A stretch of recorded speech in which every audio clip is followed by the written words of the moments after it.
इसमें पूर्व विधायकों को चिकित्सा सुविधा, चिकित्सा प्रतिपूर्ति वगैरह वगैरह की डिमांड लेकर रखते हैं। निश्चित रूप से इनका डिमांड सही है और मैं आया, मैं 2 मिनट के लिए इनके समर्थन में बैठ गया। अच्छा, एक चीज़ मुझे बताइए कि जो ये तो पूर्व विधायक का जो मसला है कि कई सारे मुद्दे हैं जिसके ऊपर हाल के दिनों में आप लोग काफ़ी हमलावर रहे हैं। कुछ रणनीति तय किया है आप लोगों ने, क्योंकि सत्ता पक्ष तो कह रही है कि आप लोगों के हर सवाल का जवाब उनके पास है। सवाल का जवाब उनके पास है, समय आएगा तो देंगे, समय आएगा तो हम मामले उठाएंगे। आज तो मात्र शोक प्रकाश को करके बंद होना है। सदन चलने दीजिएगा कि नहीं चलने दीजिएगा ये बताइए। 4 दिन का सदन है, अब आपको 6 तारीख को ही पता चलेगा। जो तेवर है, जो बैठक में आप लोगों ने तय किया कि हम तो विरोध करेंगे, इसका अर्थ है कि सदन की कार्रवाई बाधित रहेगी। किस चीज़ का विरोध? नियोजन नीति का विरोध, लॉ एंड ऑर्डर का मुद्दा उठाएंगे। तो गलत चीज़ का विरोध नहीं करें हम लोग बैठ करके तमाशा देखें। अरे भैया, जनता ने हमें चुना है, हमें विपक्ष में दिया है, हम मजबूत विपक्ष है, तो हमारा दायित्व बनता है, तो हम अपने दायित्व का निर्वहन तो ईमानदारी पूर्वक करेंगे ही ना। नहीं, इसका प्रभाव तो पड़ेगा सदन की कार्रवाई पर। तरीके अलग हो सकते हैं, आप अब तरीके क्या होंगे वो आपको 6 तारीख में जाना। तो पूर्व मंत्री जी बैठे हुए अंदर में आप बोलेंगे कि इनकी धरना भाई, ये तो अनिश्चित काल के लिए बोले हम बैठेंगे। देखता हूँ, मौका मिलेगा तो जरूर। तो शुरुआत मंडे से बैटिंग शुरू होगा। क्या विपक्ष का क्या रणनीति है, उस रणनीति के अनुसार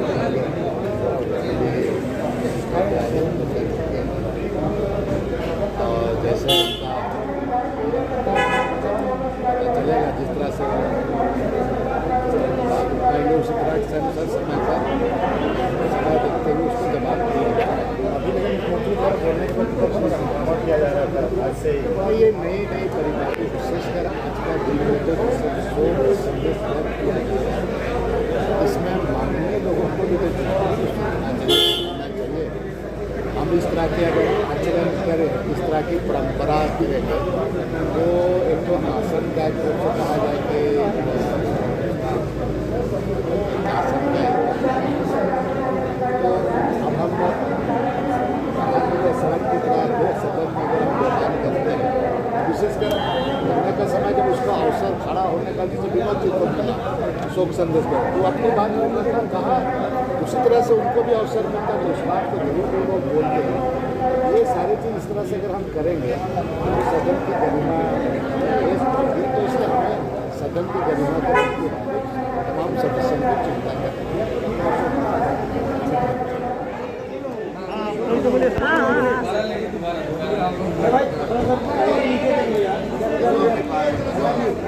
लोकतंत्र के इस मंदिर में जनप्रतिनिधियों की बहुत महत्वपूर्ण भूमिका है और जनता की जन आकांक्षा की पूर्ति करने के लिए जनता अपने प्रतिनिधि के रूप में जनप्रतिनिधि को इस मंदिर में, इस सदन में भेजती है।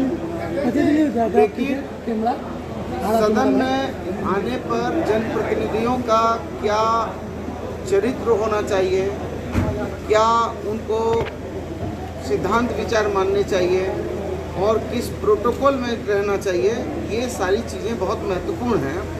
लेकिन जिस तरीके से जो आचरण विपक्ष के सदस्यों ने किया है, माननीय विधायकों ने, मैं समझता हूँ ये इस लोकतंत्र की मर्यादा के विरुद्ध है और ऐसे आचरण की हम लोगों को उम्मीद नहीं है। और लोकतंत्र में वैचारिक मतांतर होना स्वस्थ लोकतंत्र की पहचान है, इससे हम इनकार नहीं कर सकते हैं। और पक्ष विपक्ष दोनों मिलकर सदन चलाते हैं और यदि पक्ष से यदि कहीं पर भी ना इत्तेफाकी है तो विपक्ष मजबूती से अपनी बात सदन में रखता है और रखना चाहिए। लेकिन जिस तरीके से शोक प्रस्ताव के क्रम में आचरण प्रस्तुत किया है, मुझे लगता है कि ये हमारे लोकतंत्र की गरिमा के विरुद्ध है और इस सदन के विरुद्ध है। ऐसा आचरण नहीं करना चाहिए, इसके लिए विपक्ष को माफ़ी मांगनी चाहिए। मेडिकल प्रोटेक्शन एक्ट के बारे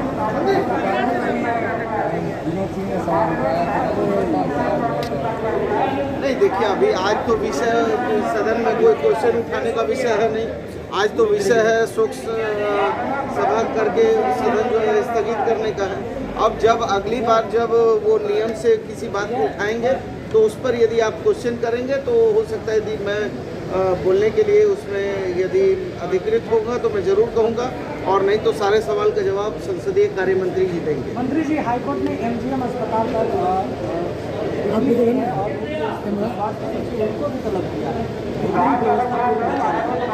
देखिए, लगातार हम स्वास्थ्य सेवाओं में सुधार करने के लिए प्रयास कर रहे हैं, और मैं माननीय न्यायालय ने क्या टिप्पणी की है मुझे मालूम नहीं है, लेकिन माननीय न्यायालय के भी जो दिशा निर्देश और आदेश होंगे उसका अक्षरशः पालन होगा, और कहीं पर भी राज्य की जनता को स्वास्थ्य सेवाओं में लगातार हम उनको जो है बेहतर सुविधा देने के लिए वचनबद्ध हैं। क्योंकि बहुत सारे लोगों में एक अजीब सा लोग जनता और डॉक्टरों को एक दूसरे से विरोध कर रहे हैं, या जो मेडिकल से जुड़े हुए लोग हैं। मैं ये कहता हूँ कि मेडिकल प्रोटेक्शन एक्ट को मैंने अनुमोदन किया है, लेकिन वो प्रक्रियाधीन है। प्रक्रिया के तहत वो सदन में आएगा। अब इस सदन में नहीं आएगा तो अगले सदन में आएगा, लेकिन जनता सर्वोपरि है, और ये सरकार जनता के लिए, जनता के द्वारा शासन है। इसलिए मेडिकल प्रोटेक्शन एक्ट भी आएगा, पीसीपीएनडीटी एक्ट भी मजबूत होगा, और क्लिनिकल इस्टेब्लिशमेंट एक्ट भी मजबूत होगा। कोई ये गलतफहमी में नहीं रहे कि हम एक व्यवस्था को मजबूत करके दूसरी व्यवस्था को कमज़ोर करेंगे। हम सबसे पहले उस व्यवस्था को मजबूत करेंगे जो जनता के लिए, जनता के द्वारा शासन है, वो शासन सुनिश्चित होगा। उस शासन में जो कमी खामियां हैं वो दूर होगी। सब लोग करते ही हैं, लेकिन जिस ढंग से अध्यक्ष जी ने जो व्यवहार कर रहे हैं, जो बर्ताव कर रहे हैं पिछले 1.5 साल तो हर चीज़ का कोई सीमा होता है। हम सब लोगों ने किताबों में पढ़े कि मिस्र में जब लोग मर जाते हैं तो उसके लाश को पिरामिड में रखा जाता है। तो विधानसभा के अध्यक्ष ने उसी प्रकार से जब 2020 में ही झारखंड विकास मोर्चा समाप्त हो चुका, इलेक्शन कमीशन ने उसकी सारी मान्यता दे चुकी, उसको डिस्ट्राय कर चुका, क्योंकि इलेक्शन कमीशन को ही राइट होता है पार्टी को गठित करने का, संचालित करने का, विगठित करने का, और इन्होंने बना करके रखा है। आज भी आप उस सूची में देखेंगे तो जीवीएम, उसमें देखेंगे तो एक विधायक को जीवीएम से बुलवाते हैं और एक तो कांग्रेस पार्टी के कार्यकारी अध्यक्ष ही है। ये फिर आप इस प्रकार के विधानसभा को कैसे अब चलाना चाहते हैं? तो स्वाभाविक है कि विधायकों के मन में रोष होगा कि अगर इस प्रकार से हम चलाएंगे तो फिर विधायक तो आक्रोशित होंगे। कल सरयू राय ने भी आपके पक्ष का है, उन्होंने भी कहा कि आपको लीडर ऑफ अपोजिशन घोषित कर देना चाहिए। भैया हम कहाँ से लगा? अरे साथ में नहीं, भारी लग रहा है। लो पकड़ लो आगे। दे दिया गया, ऐसा नहीं होता है। और भारत का जो निर्वाचन आयोग देख नीचे कर रही है, अरे भैया जिला की घोषणा कर दी और उसके बाद देख रहे हैं कि भारी है वहाँ। पिछले राज्यसभा चुनाव में देखा तो उसमें विधायक के बीजेपी के विधायक के नाते हमने वोट भी डाला है। तो ये तो जानबूझ करके बदमाशी करना, और अगर क्या करते उसको ये ताबूत में वो पिरामिड में लोग रखते हैं ना, उस प्रकार से जीवीएम को जिंदा करके रखना मम्मी को, मैं समझता हूँ कि ये बिल्कुल गलत कर रहे हैं। जैसे ही शुरुआत किए थे हमारे स्पीकर साहब, और उसी में इन लोगों ने टिकट टिप्पणी शुरू कर दी। फिर उसके बाद तो शांत हुआ। फिर जैसे माननीय मुख्यमंत्री जी अपना शोक प्रस्ताव पढ़ रहे थे, उसी तरह ये परंपरा का शुरुआत नहीं होनी चाहिए। और सोमवार से हाउस रेगुलर चलेगा लगातार 4 दिन। मैं सभी विधायक से अपेक्षा करूंगा और अनुरोध भी करूंगा जो जन मुद्दे के समस्या उठे और उसका निष्पादन हो।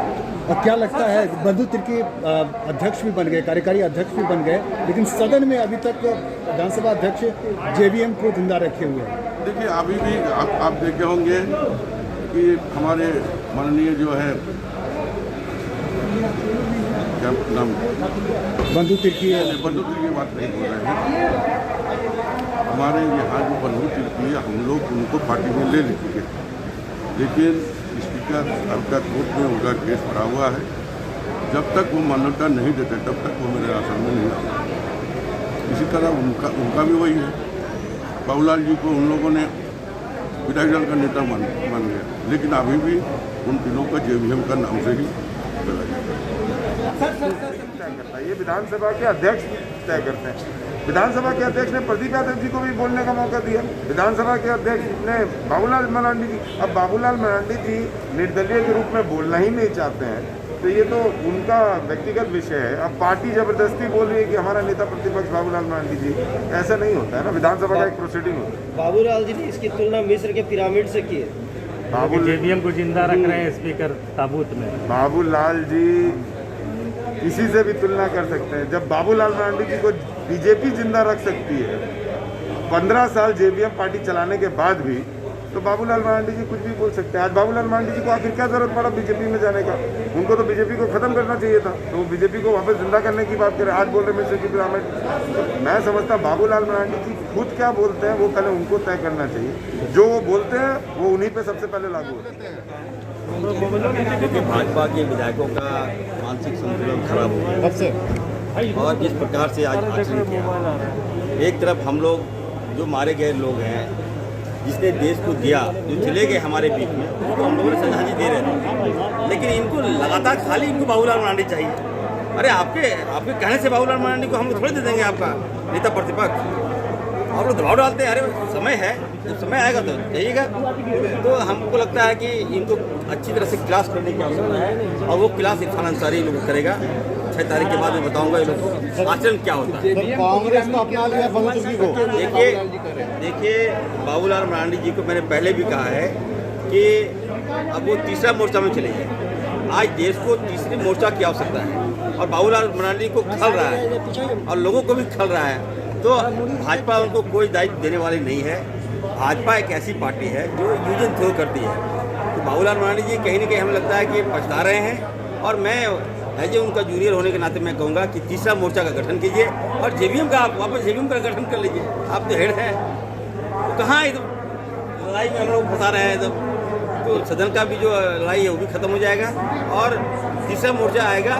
बाबूलाल मरांडी जी हेड होंगे, फिर कई लोग जुड़ेंगे। आप इरफान जी तो बोल रहे हैं कि मिस्र का पिरामिड बना रहे हैं स्पीकर, मिस्र का पिरामिड बना रहे हैं लाश को जिंदा रख के ताबूत में। देखिए ऐसी बात नहीं है। भाजपा ने क्या किया विगत आपने देखा रघुवर दास के शासनकाल में लास्ट में वर्डिक्ट आया, फैसला आपने लास्ट में दिया और अभी आपको मिर्ची लग रही है क्या? तो ये नहीं होगा। सदन जो अध्यक्ष जी जो निर्णय लेंगे वो सबको मानेंगे। जितनी जल्दी जाए अपने कुकर्मों से उतना ही अच्छा है। अब जब महाधिवक्ता के ऊपर टिप्पणी हो, जब अपर महाधिवक्ता के ऊपर सिर्फ टिप्पणी नहीं हो बल्कि विशेषाधिकार हनन का मामला चले, तो इससे दुखद हो नहीं सकता। इसलिए हाईकोर्ट जो कर रहा है वो कम कर रहा है। हाईकोर्ट को माननीय हाईकोर्ट को स्वतः संज्ञान लेते हुए प्रतिदिन टिप्पणी करना चाहिए। टिप्पणी नहीं करना चाहिए, सरकार को बर्खास्त करने का आदेश देना।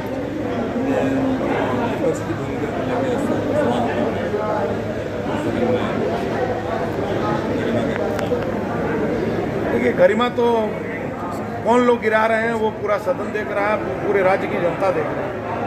आज जो कुछ हुआ सदन में शोक प्रस्ताव पढ़ने के दरमियान, मेरा मानना है कि हमारे नेता भारतीय जनता पार्टी के 26 विधायकों के नेता श्रीमान बाबूलाल मरांडी जी, अच्छा होता माननीय अध्यक्ष जी अगर श्रीमान बाबूलाल मरांडी जी को बुलाकर शोक प्रस्ताव पढ़ने को कहते तो इस प्रकार के स्थितियों का निर्माण नहीं होता। पिछले 2.25 साल से यह मामला लटका पड़ा है और नेता प्रतिपक्ष का दर्जा नहीं मिल रहा है बाबूलाल जी। लोकतंत्र में अपनी बात रखने का अधिकार सबों को है और कहीं न कहीं उसी का प्रस्फुटीकरण था जो आज शोक प्रस्ताव के दरमियान हुआ। अब कई लोग कहते हैं कि ऐसा पहले कभी हुआ नहीं।